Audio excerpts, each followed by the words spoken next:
നമസ്കാരം മലയാളി വാർത്തയിലേക്ക് സ്വാഗതം. അങ്ങനെ സ്ത്രീകളെല്ലാം ആകാംക്ഷയോടെ കാത്തിരിക്കുകയാണ്. നാളെ മുതൽ ഫ്രീ സർവീസാണ്. നാളെ രാവിലെ 9 മണി മുതലാണ് ഫ്രീ സർവീസ് കിട്ടുക. അപ്പോൾ നാളെ സംസ്ഥാനതല ഉദ്ഘാടനം മുഖ്യമന്ത്രി വി ഡി സതീശൻ നിർവഹിക്കും. ഒരുപാട് കാര്യങ്ങൾ നമ്മൾ അറിഞ്ഞിരിക്കേണ്ടതുണ്ട്, അതിലേക്ക് വരാം. അതിനു മുൻപേ ഒരു വ്യത്യസ്തമായ ഒരു സമരവുമായി രംഗത്ത് വന്നിരിക്കുകയാണ് ഒരു ബസ് ഉടമ.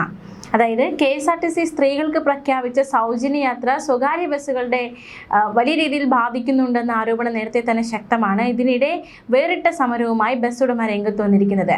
പുരുഷന്മാർക്ക് ഒരു ദിവസം മുഴുവൻ സൗജന്യ യാത്രയും സ്വകാര്യ ബസ്സിനെ കൈവിടാത്ത വനിതകൾക്ക് മധുരവും നൽകി മാഞ്ഞാലി ആലുവ റൂട്ടിലോടുന്ന ലിറ്റിൽ ഫ്ലവർ ബസ് നാളെ പ്രതിഷേധം നടത്തും.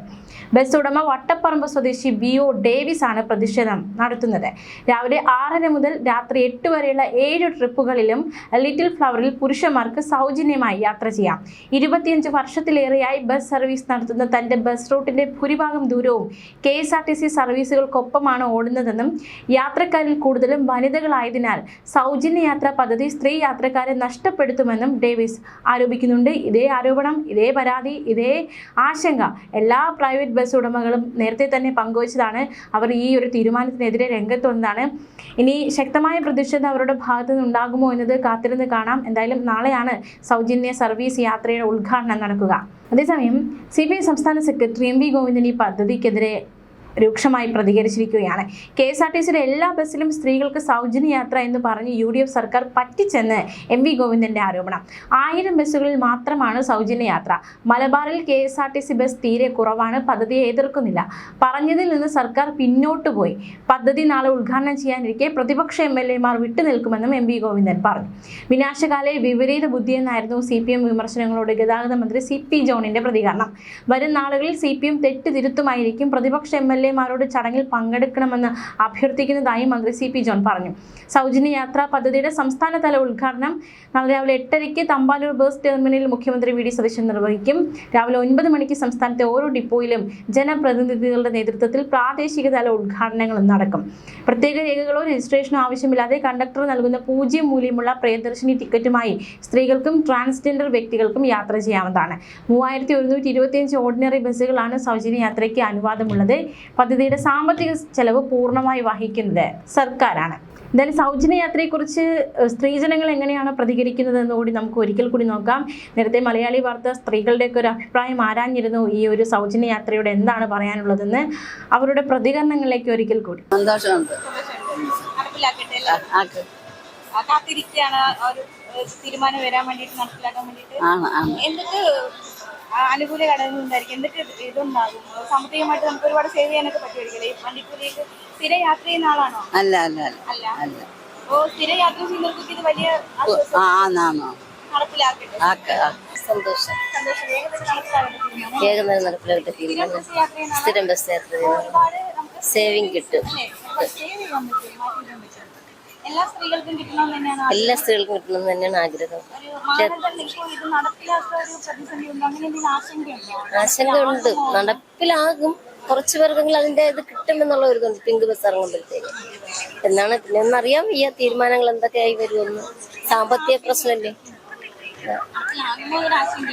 ആശങ്കയില്ല. നടപ്പിലാകും. അത് ഉറപ്പാണ്. പക്ഷേങ്കില് എത്ര നാളത്തേക്കെന്ന് മാത്രമേ ഉള്ളൂ, അല്ലെങ്കിൽ എത്ര മാസം. പക്ഷെ ഇത് ഒരു ഭിന്നശേഷിക്കാർക്കോ വയോജനങ്ങൾക്കോ ഒക്കെ ആയിരുന്നുവെങ്കിൽ കുറച്ചുകൂടെ ബെറ്റർ ആയിരുന്നു.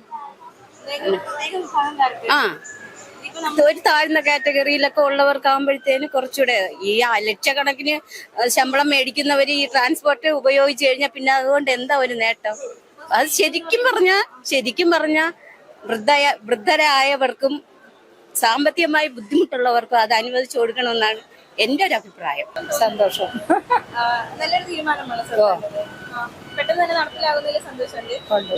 ഈ വാഗ്ദാനം വന്നപ്പോ ഇത്ര പെട്ടെന്ന് നടപ്പിലാകുമെന്ന് കരുതിയിരുന്നോ? അടുത്ത മാസം മുതൽ നടപ്പിലാകുമെന്ന് കരുതിയിരുന്നോ? ഇല്ല. സ്ഥിരം ബസ് യാത്ര ചെയ്യുന്ന ആളാണോ? ഇല്ല, വല്ലപ്പോഴേ ഉള്ളൂ. അപ്പൊ സ്ഥിരമൊക്കെ ബസ് യാത്ര ചെയ്യുന്നവർക്ക് വലിയൊരു സന്തോഷമാണ്. വേഗം നടപ്പിലാകുന്നത്, ഓരോരുത്തരും നിന്ന് പോവാതിരിക്കും അല്ലേ? അടുത്ത മാസം മുതൽ സ്ത്രീകൾക്ക് ഫ്രീ യാത്രയാണ്. അപ്പോ എന്ത് തോന്നുന്നു? വളരെ സന്തോഷം. എങ്ങനെയാണ്? എല്ലാ ബസ്സിലും ഫ്രീ യാത്രയാണ്. പിന്നീട് അറിയിക്കുക. അടുത്ത മാസം നടപ്പിലാകുന്നു. നല്ല സന്തോഷം. ഇത്ര പെട്ടെന്ന് നടപ്പിലാകുമെന്ന് കരുതിയോ? അപ്പൊ പെട്ടെന്ന് നടപ്പിലാവും വിചാരിച്ചില്ല. കാര്യം എന്താന്ന് വെച്ചാൽ വാഗ്ദാനം അടുത്ത മന്ത്രിസഭ ഇറങ്ങാറാകുമ്പോഴാണ് അവരെല്ലാ വാഗ്ദാനങ്ങളും പാലിക്കണത് അല്ലേ. ഇപ്പൊ പെൻഷൻ ആയാലും ഇപ്പൊ 2000 രൂപ ആക്കിയത് അടുത്ത മന്ത്രിസഭ വരാറായപ്പോഴാണ്. ഇപ്പൊ 3000 രൂപ ആക്കൂന്ന് പറഞ്ഞ അപ്പൊ അതിൽ പക്ഷെ ഇതിപ്പം വലിയ സന്തോഷം തുടക്കത്തില് വന്നതില്. മാനദണ്ഡങ്ങൾ വന്ന ഏത് രീതിയിലുള്ള മാനദണ്ഡം വേണമെന്നാണ് ആഗ്രഹിക്കുന്നത്? ഏതെന്ന് വെച്ചാൽ സ്ത്രീകൾക്ക് എല്ലാവർക്കും വെച്ചാൽ എന്റെ ഒരു അഭിപ്രായം പേഴ്സണലായിട്ട് പറയുകയാണെങ്കിൽ എല്ലാവർക്കും കിട്ടാനായിട്ട് നമ്മുടെ ഇപ്പോഴത്തെ സാമ്പത്തിക അവസ്ഥയിൽ എനിക്ക് അതിനോട് യോജിപ്പില്ല. അതിൽ കുറച്ച് പ്രായമുള്ളവർക്ക് ഒരു ഇതാക്കണമെങ്കിൽ കുറച്ചുകൂടെ ബെറ്റർ ആയിരിക്കും തോന്നുന്നു. എല്ലാവർക്കാകുമ്പോൾ അതിൽ സാമ്പത്തികം ഉള്ള ആൾക്കാരും ഉണ്ട്. ഇല്ല അപ്പൊ അങ്ങനെയുള്ള ഒന്നേയും BPL കാർഡുകാർക്കോ അല്ലെങ്കിൽ ഒരു 60 വയസ്സ് കഴിഞ്ഞിട്ടുള്ളവർക്ക് എൻ്റെ ഒരു അഭിപ്രായമാണ്. പൊതുവെ എനിക്കറിയില്ല. മറ്റേ നമുക്ക് എല്ലാവർക്കും ആകുമ്പോഴത്തേക്ക് പൊതുവെ നമുക്ക് കേരളത്തിൽ ഇപ്പോഴത്തെ ബാധ്യതകളും കാര്യങ്ങളൊക്കെ നമുക്ക് അറിയാന്നുള്ളതാണ് അല്ലേ. അപ്പൊ പുതിയ മന്ത്രിസഭ വന്ന് അവരിങ്ങനെ ഒരു ഓപ്ഷൻ വെച്ചപ്പോൾ ഞങ്ങൾക്ക് സന്തോഷം. ഇപ്പൊ ഫ്രീ ആയിട്ട് എല്ലാവർക്കും സന്തോഷമാണ്. പക്ഷെ അതിന്റെ പുറകെ സാമ്പത്തികം ബഡ്ജറ്റ് കാര്യങ്ങളൊക്കെ ഇല്ലേ. അപ്പൊ അങ്ങനെയാണെങ്കിൽ അങ്ങനെ ഒരു ഇത് വന്നാൽ ചിലപ്പോൾ നന്നായിരിക്കുമെന്ന് എനിക്ക് തോന്നുന്നു പേഴ്സണലായിട്ട്. ചെയ്താൽ അതാകുമ്പോൾ ചിലപ്പം കുറച്ചുകൂടെ കണ്ടിന്യൂ ആയിട്ട് പോകാൻ സാധിക്കും എന്നാണ് എനിക്ക് തോന്നുന്നത്. ഇപ്പൊ പെട്ടെന്ന് ഒരു ആവശ്യത്തിൽ നമ്മൾ എല്ലാ സ്ത്രീകൾക്കും ഫ്രീ ആയിട്ട് കൊടുത്താൽ അത് എങ്ങനെയാണെന്ന് എനിക്ക്. പുരുഷന്മാർക്ക് പ്രായമുള്ളവർക്ക് വേണം തുല്യ പ്രായത്തില്. അതിനോട് ഞാൻ യോജിപ്പിക്കും. പുരുഷന്മാർക്ക് ഒരു 60-70 വയസ്സായ പുരുഷന്മാർക്ക് ഒന്ന് കൊടുത്താൽ കൊള്ളാം. അതുപോലെ തന്നെ സ്ത്രീകൾക്ക് എൻ്റെ ഒരു ഇതില് അതാണ് ഏറ്റവും നല്ലതെന്ന് തോന്നുന്നത്. ഇല്ലെങ്കിൽ പിന്നെ ഗവൺമെന്റ് എന്താന്ന് വെച്ചാൽ എന്തായാലും നമുക്ക് സന്തോഷമല്ലോ. നല്ല സർക്കാരായിട്ട് ഞങ്ങൾക്കും അതേ പറയാനുള്ളത്. നന്നായിരിക്കും ഈ വീട് സാറിന് ഇനിയും അങ്ങോട്ട് തുറന്ന ഭരണം ഉണ്ടായിക്കോട്ടെ. അല്ല മോളെ, നമുക്ക് എല്ലാത്തിനും ഒരു മാറ്റം വേണമല്ല. അങ്ങനെ സന്തോഷമുള്ളൂ. മാനദണ്ഡം വെച്ചാൽ സംസാരിക്കാൻ കഴിയാത്തവർക്കും കയ്യും കാലും അടിയൊക്കെ ഫ്രീ ആയിട്ട് ഇത് ആണുങ്ങൾക്ക് കൊടുക്കട്ടെ. എല്ലാവർക്കും കൊടുക്കേണ്ട കാര്യമില്ല. അല്ല, കൊടുക്കത്തക്ക ആൾക്കാർക്ക് കൊടുക്കണം, അത്രേ ഉള്ളൂ. വേറെ ഒന്നും പറയാനില്ല.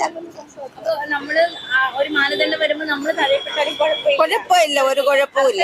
അർഹരായ വയസ്സായ ആൾക്കാർക്ക് ആണായാലും പെണ്ണായാലും കൊടുക്കുന്നത് നല്ല കാര്യമാണ്.